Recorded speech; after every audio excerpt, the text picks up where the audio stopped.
This is the Fitzy and Whipper with Kate Ritchie podcast. How good is that? Fitz got an entry for Worst Bloke of the Year.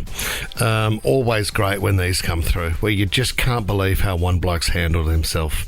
A while ago, we were talking about the athlete, I think, at the last Olympics, not Paris, the one prior, and his wife stood down from her event so he could focus on his event, and he then took off with her sailing partner. He got Worst Bloke of the Year. That was 4 years ago. I'm pretty confident in this new entry for 2024. Let's have a listen to what this guy's done. We all find out that we're pregnant. Me, my little sister, and my best friend. We all find out we're pregnant like within a week and a half of each other. Our due dates are all in the same week. My little sister says it's her boyfriend's baby. My best friend says it's like her booty call's baby. Okay, we're doing everything together, and we are planning a baby shower. I'm like, okay, well, let's invite the baby daddies. My sister's boyfriend tells her that he wants a DNA test because, surprise, surprise, he was out of town. And my best friend's booty call says that he wants a DNA test. Turns out neither of those guys are the father. So I'm like, well, who else could it be? So we're there with our whole family. I walk into the laundry room. There's my husband making out with my best friend. I'm like, what's going on here? Of course, they come out and tell me that the baby's his and blah, blah, blah, blah. And then my sister walks in behind me and goes, what the hell's going on in here? You and I are having a baby together. And who? Excuse me? Oh my gosh, he's been busy. All revealed at the one barbecue. Sister, her, and the best friend. Why would he even go to the baby shower? I know. If he knew that he had got them all three of them pregnant. And it sounds like he's been a busy boy in that they're all due around the same time. Almost like he's chosen 1 week to fill his calendar. Oh my God. Well, do you know, I suppose the only saving grace that you have there is you know that he's going to be a very busy boy in 9 months' time. Yeah, he is. Financially, he's going to be very busy and running from one room at the hospital to the next. Guys, I organised it so you could have your kids grow up together. I'm a good guy. Oh my gosh. 2024, Worst Bloke entry. Congratulations, mate. This is the Fitzy and Whipper with Kate Ritchie podcast. We've been talking about this quite a bit lately, about when you know someone in your friendship group who might be quite promiscuous and doing the wrong thing. You know the conversation that we've been having, that if it's your friend, Yep. you usually are on their side and you'll say to them, look, we know what's going on. Stop doing it, or else we're going to have to tell your partner. Yeah. Or if it's the other way, right? If you know that their partner is doing it, you go straight to your friend and you tell them straight away. Well, if you want to get involved, not everyone does do that, do they? So, okay, so this has happened within our friendship group. Oh, no. It wasn't Jamesy, was it? Well, it's got to do with burner phones. Burner. So it was Jamesy. So burner phone, the definition of what a burner phone is, it's your other phone that your you other can number. just burn one day. Is that right? Pretty much. This is a mate of a mate. His wife has found an extra phone in the house. Where did BJ find it? So she's like, okay, what's this phone got to do with anything? He's freaked out, instantly said it's my work phone because he does travel quite a bit for work. She said, okay, well, before I presented this burner phone to you, I've gone through this phone and the only conversations that you're having in there are with different women. Okay. I've also tracked where you've been for work over the last month, and it seems to me that you have a different woman in every place that you visit for work. How are you getting out of this one? Now it's getting to the point where he's like freaking out. She said, I want out. I'm done. No. The friendship group have sort of known about this for a while, and this is why I brought it up before, is that, like, what side do you take? Everyone knows that he's been doing this for a while, and she's the last to unfortunately find out. He's now gone, well, I've been booted out of the home. Can I come and stay with you guys? And now friends are going, no, mate, sorry, we're going to have to side with your wife. Do you know what? I think the most important thing in this situation is to know that something obviously led to that. There's obviously a clear breakdown. So if it was a mate of mine... Hang on a second. Hang on. Yeah. So, hang on. So you're saying... There's something wrong with the relationship. So there's a reason. Yeah. There's a reason why he's done Why this. he's doing it. Yeah. Yeah, You always for an need a extended reason to period cheat, of don't you? time. Yeah. So if that was my mate, I would think to myself, okay, there's something's gone wrong. There might 'cause be they a were in reason, love. but it might also just be a pattern of behaviour. Possibly it might so. be a characteristic of that person. of the individual. So I would say, mate, you can stay at my place. Let's have a chat about what's happened here, because something's gone wrong, because you were completely in love with your wife and she was in love with you. So how have you led to this behaviour? I actually think that's very considerate of you, but I also think that it's erring. Not all men are dogs, Kate. I'm not saying that, but what I am saying is that this conversation could be erring on the side of trying to find a reason to blame her Not for blaming his her. behaviour. There's Not no blaming her at all. excuse. There's no excuse may at have all done for cheating, something. and you can't say that there's been a relationship problem for you to go and cheat. There's never an there's no excuse. There might be a reason. There might be a reason. Does that help with the? No, the it doesn't news? help the outcome. No, does it doesn't. But It at doesn't. least it might be a conversation worth having with your mate instead of you can't stay here.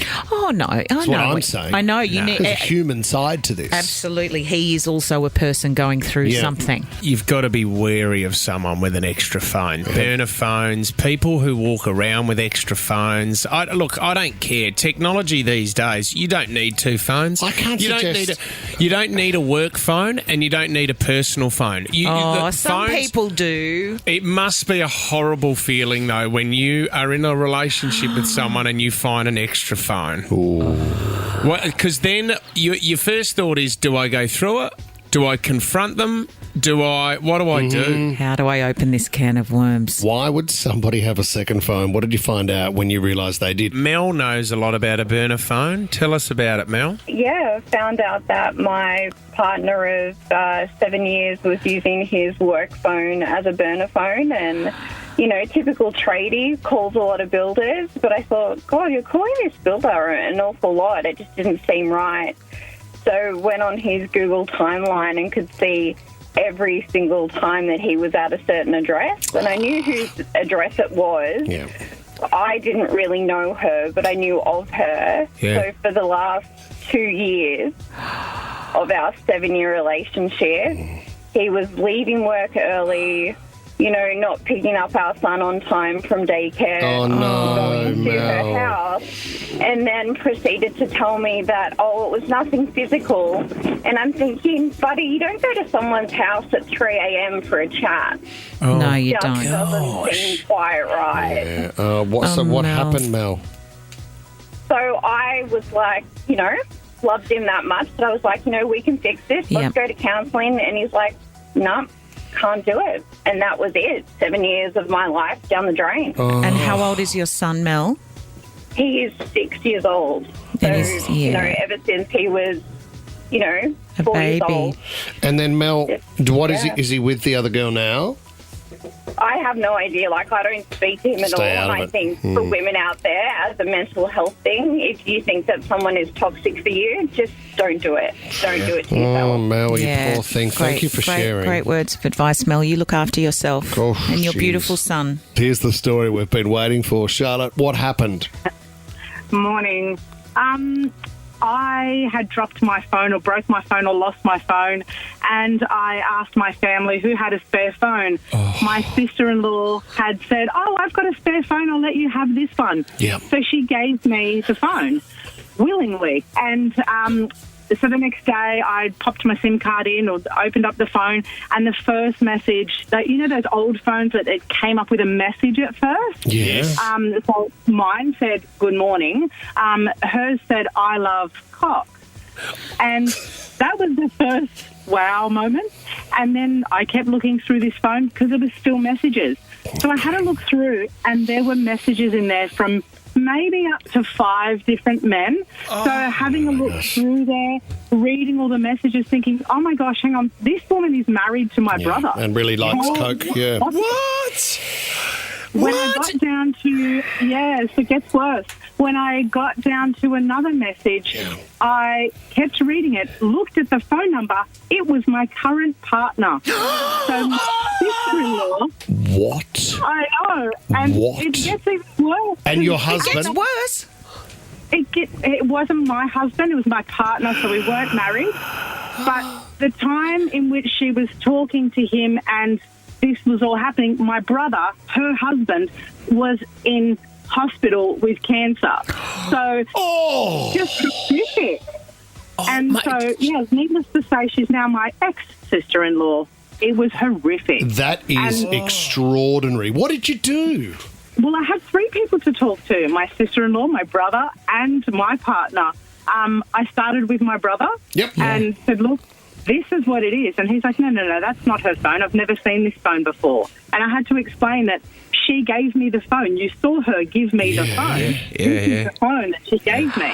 There's no way I could have made that up because it's in the past, so it's not like I could message other people. Who did you speak to next? Then you and your brother, who did you go to? The wife or your... I went to my partner. I went to my partner first because I was like, you're not getting us away from this. You're not escaping this. There's no way.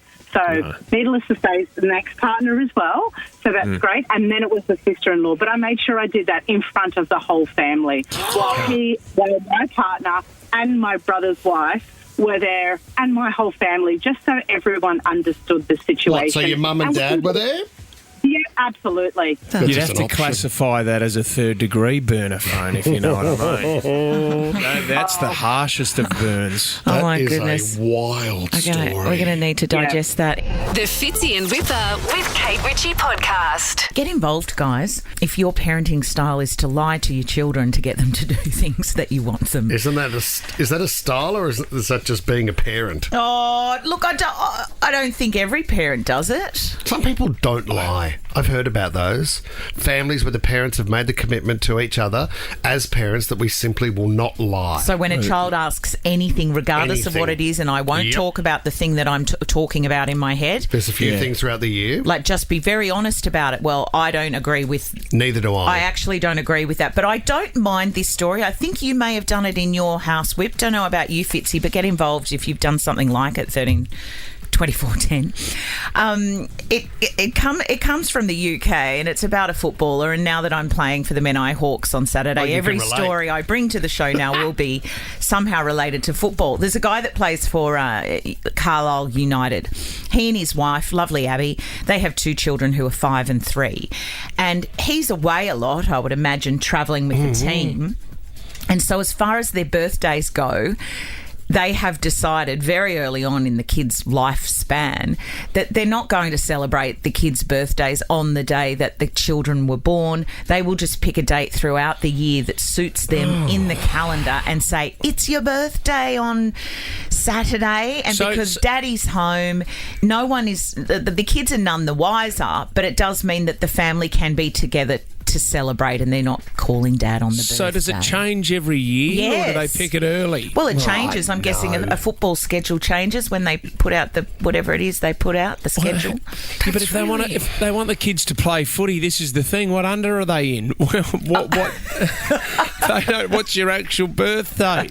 Well, that's exactly right. There is going to be a moment, like with any lie, that it comes undone, and people are going to start asking, what's your star sign? Yeah, you can't go from being a Cancer to a Leo every year and have people think that you're sane. But a little bit awkward too when you organise a birthday party for your kid one year in February and the next year you do it in September. Exactly, and you have a pool party one year and the next year you're off to the snow. I thought his birthday was in February.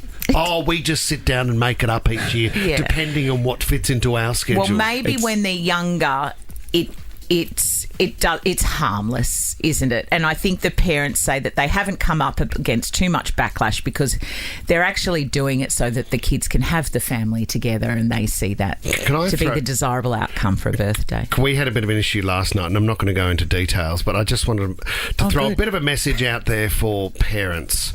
We all need to be on board with the consistency of lying or the world that we live in and the fantasies that can be created at certain times of the year, because some kids go to school and say, well, my mum told me this. And then obviously that can spread, and then questions are asked. Very nervous. Well, I am nervous talking about it. You've finally invited over the biological father of the kids, have you? Yes, then? Which is great. His name's Gary. Yeah, this is the thing.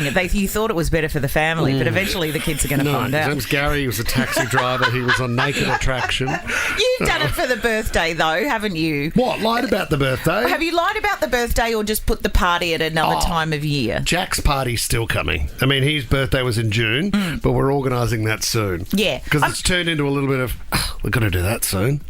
I think some of the lies are funny where you say if you pick your nose, your finger will fall off. Yep. We had an Uncle Maury who had half a finger, and Awesome. I don't know, his lies changed because sometimes he lost his finger because he picked his nose and he got it right up to the knuckle. And then the other story was that the tiger over the side fence bit it off. Right. So double lie. Yeah. But see, there's like also... Pick a lie, Maury. Stacking lies. Big one that Mick Fitzgerald did to Holly and I for years was we had a local water slide park. It was called Splashdown. It only had 2 slides, the Screamer and the Orbiter, right? But Dad convinced us that this is Wet and Wild. That you're going to Wet and Wild because was it Wet and Wild? No, but was it Wet and was it Wild? I think it was. Like, so he wasn't lying. Yeah, but see that everyone knew that Wet and Wild was on the Gold Coast, but Yeah. Dad convinced us that every week you are so lucky as kids that you get to go to Wet and Wild. Yeah. Right. So, but then I would go to school and go, yeah, we went to Wet and Wild again on the weekend, and kids were going, how do you afford going up to the Gold Coast every weekend? Yeah, stop lying, Ryan. What about when you did lie? My dad would say, I know you're lying, it's written on your forehead. And I'd run off to the bathroom to see if, in the mirror, is it written on my forehead? And I do that now with my kids. It's a DMB. He wasn't lying. He tattooed it on. Let's go to Steve in Rydalmere. Steve, are you lying to your children? Does it work? About certain things, Kate, I would say yes, they do believe it at a certain age. I've got a couple of stories. One was my sister-in-law. She would tell her kids that chocolate soft drink chips would be so bad for you that your teeth would fall out. So her kids would never ever have any, and if they went to parties, they would always decline on the lollies and the soft drinks, thinking these other kids were crazy. I have a little anxiety attack. But also, when I used to play football, I would get banged up quite a bit and would tell the kids that it was a shark attack. Awesome. Because I didn't like the beach, so then we would never go to the beach. Steve, you're a stinker. Just to stay out of the sun, my pasty white skin couldn't handle it. Oh, Steve. The Fitzy and Whipper with Kate Ritchie podcast. We're talking about the art of lying and whether you use it as far as your parenting style goes in your house. Maybe you tell your kids their birthday falls on a different day every year. Couple of porky pies. So it suits your schedule. It can backfire, though, as they get older. Jessica in Marsden Park, good morning. Are your lies working? Well, so far, we'll wait and see in a couple of years. Okay. But our lie is that you get tummy aches and you start vomiting if you have too much birthday cake. Yep. Well, that can happen. Can happen. It actually can happen, yeah. You sort of want your kids to get crook off lollies at some stage, don't you? Because, I mean, I remember eating the Australian equivalent of Oreos. Do you know what they were called? The Delta Creams. Do you remember Delta Creams? Yeah. Yep. I knocked off a whole packet of Delta Creams. Have not been able to touch one since. Isn't that interesting? There you go. Like when I did 14 Mars bars that Christmas day, Fitz. Did you really? Yeah. Little mini ones, or big they weren't the thumpers. fun size? Yeah, no fun. thumpers. No fun about those sizes. It was only a year ago as well, which was quite sad. Yeah. Good morning, Kim in Box Hill. What lie do you tell your kids? I used to tell them that the alarm sensors in the corner of rooms was was their nan watching them when it was red. If they misbehaved, she come and pick it up. That is so scary, though. Doesn't it make you so hyper vigilant and kind of a bit? To know they could be watching. Yeah. Oh my God, the little red light comes on and Nan's watching. Oh my God! Quick hide, Jess. Thank you. Jess in Penrith, what's the lie that you've been telling your kids, Jess? I was telling my daughter that when she lies, her nose glows red. So for a little while, she would cover her nose. Or she'd be like, is my nose going red? As if she was already... It's just admitting to the lie before. It's actually very cute. I hope you write those things down. It's not bad. That is not bad, because then they can't see what colour the nose is going. See, some young people, though, do, or even adults do, when they lie, they go a bit red. You know those people that get that rash on their neck? Yeah. That's hilarious. I love that jumper you're wearing. Oh, thank you. I'm covering my nose. I like my jumper. Adam in Avalon. Good morning, Adam. Good morning, Kate and team. How are we? Well, very well. I'm a little embarrassed to be telling you this, but or admitting to it even. But when my kids were little, we actually told them that Christmas was a week later. And we told them that reason so we could go and get everything cheap at the Boxing Day sales. And yes! And just, get everything cheap and avoid the mad rush. You can't do that these days because, like with social media and the news and TV, like people know what's going on out there in the world. You can't keep them in the house and pretend. A countdown to the morning. Like the news is running footage of Santa and the reindeers going through the sky. Edsy, don't show them the TV. Yeah, exactly. Turn the telly off. First 5 years of their life, they'd have no idea. After that, you're probably struggling. Oh my God, that's Adam. okay, Adam. I'm sure you did lots of other lovely parenting things. Probably not. Forgive me, Father, for I have sinned. Oh yes, you have. Off you go. A couple of Hail Marys for old Adsy there. This is the Fitzy and Whipper with Kate Ritchie podcast. Let's talk allergies. Allergy. Oh my God. Okay. You've had another big weekend. Can I just... That's a standing ovation for Snitchy, our sound producer, because, you know what? Oh, dear. What a great song. Sometimes he gets my emails and I without a doubt that he sighs and goes, quits. oh my gosh. Please. But the Rolling Stones, Angie, to turn that into allergies, well done, mate. You're a legend. Go on, you Snitchy. You can head off now, mate. So BJ and I went to a cafe over the weekend. We love having breakfast, leaving the kids at home, getting away, and we don't really do dinners. We love a good breakfast, Kate. You know what I mean? Oh, that's a good way to start the day. Oh yeah. Time together, catch up. Smashed Avo, mate. So we're sitting next to a family, right? 2 young kids there, and that's the reason why we leave the kids at home, because these kids were fighting the whole time, and there was this moment where I looked over and one of the kids started getting welts on his face. Oh no. Right? And he's had an allergic reaction. And I'm thinking, oh my gosh, I can see it. Like his face was starting to swell a little bit, and he was saying to his mum, it's starting to burn. She goes, it's okay. We've been through this before. I'm listening to this conversation going, what? And then there was a moment there where I could see he was quite uncomfortable, and I said to the mother, is he okay? And she said, she goes, he loves the banoffee milkshake. Right, which is caramel, banana, and those Biscoff biscuits. But she said he's allergic to the Biscoff biscuits. But he loves the milkshake so much that every now and then we run the gauntlet and we let him have one. I get it. And he understands what he's about to go through. But he loves it so much. He loves the milkshake more. But he tolerates the pain, and she looks at me and she whispers and she goes, it's the only time he can tolerate pain, because every other time he cries. But when he knows he's getting a banoffee milkshake, risk it for the biscuit. He'll put up with the burning that goes through his face just to deal with that beautiful caramel, banana and Biscoff biscuit, Kate. Oh, it must be amazing. I think that's what every overweight person deals with on a daily basis. What do you mean? Allergies. I love you so much, but you're bad for me.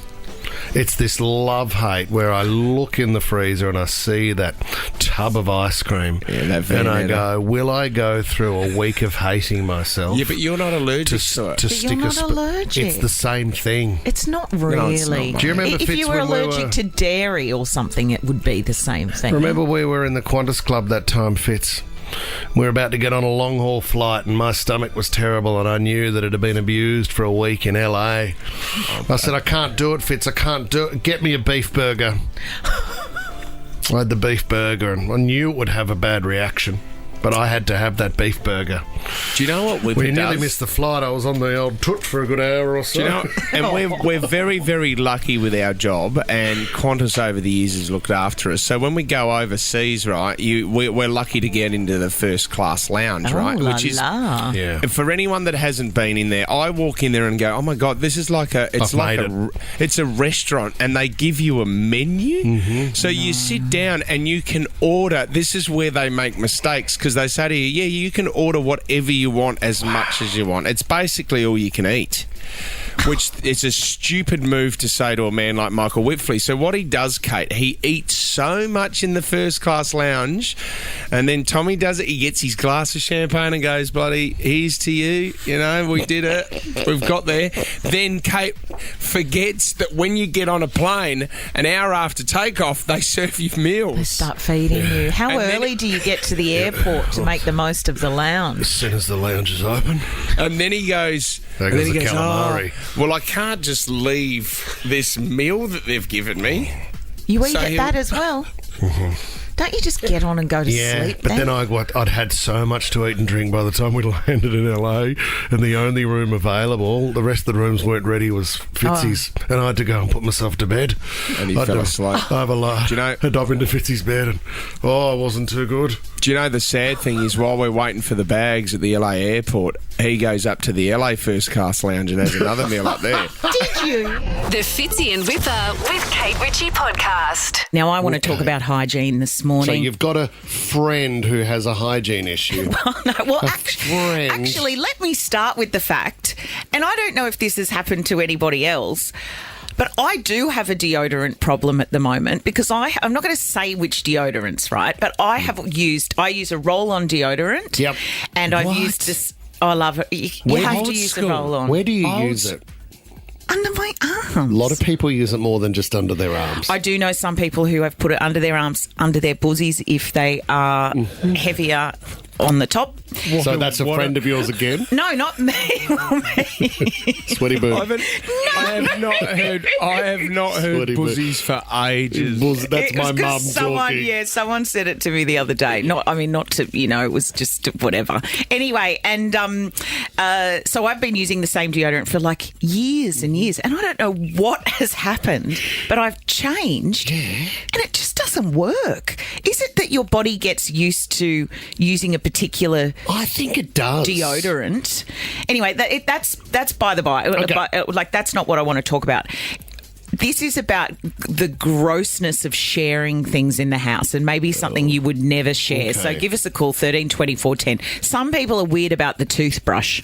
You shouldn't share toothbrushes with your partner, for example. Well, you would with your family. With your wife or your husband, you would. And the kids, you let them use your toothbrush on holidays sometimes, don't you? Well, I think so if you've left it behind because they always get you at the airport, don't they, if you've forgotten your toothbrush. I'm a bit funny about the toothbrush. Why? But then Lisa is fine to use my toothbrush, and she will if she needed to, but then she won't use her towel if I've accidentally used it.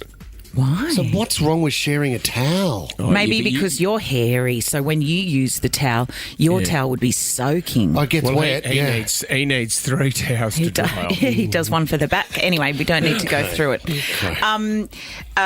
So this mother, and maybe it's a sign of the times, she doesn't want to spend a lot of money. Her husband is disgusted because he's looking for his deodorant one morning, comes into the bathroom, she's in the shower, where's my deodorant? And she said, I don't know, check the kids' room. He said, that'd be right. Little Bobby's probably stolen my deodorant again. Why can't you buy him his own? And she said, well, I'm not. That's his deodorant as well. He said, what do you mean? She said, well, we've just been we all share our roll-on deodorant, which I guess is different to the spray because there's no body contact with that.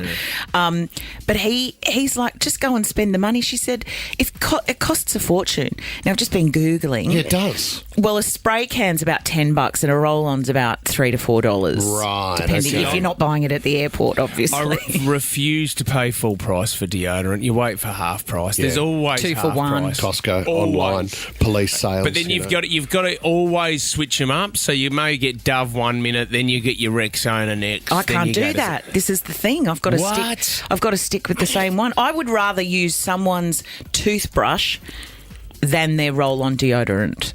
No, you wouldn't. Yeah, I would. Someone else's brush in your mouth. Well, not you guys. In your mouth. But my partner, like a partner or yeah. Yes. So the mouth, you don't... I'm fine with the mouth, but not with the underarm. So you're less concerned with the mouth and the underarm. That is, I'd be the other way around. For some reason, I would find the underarm a little bit weird because I think of sweatage. See, I'm not fixed on one deodorant either because I'll use my something sport, but then I'll use Lisa's 33 sexy boutique bouquet, which I think she has at the moment. No, she doesn't. It's called Lisa, sexy bouquet. Lisa is never using anything called sexy bouquet. It's really good. What was the one you'd use? I don't know if it's still on the shelves. Chanel Actually, I think 5? it is. Impulse. No. Yeah, and you'd go into like the gym, in the gym, and it stinks worse than body odour. Yeah. Fits in Whipper with Kate Ritchie is a Nova podcast. For more great shows like this, download the Nova Player via the App Store or Google Play. The Nova Player.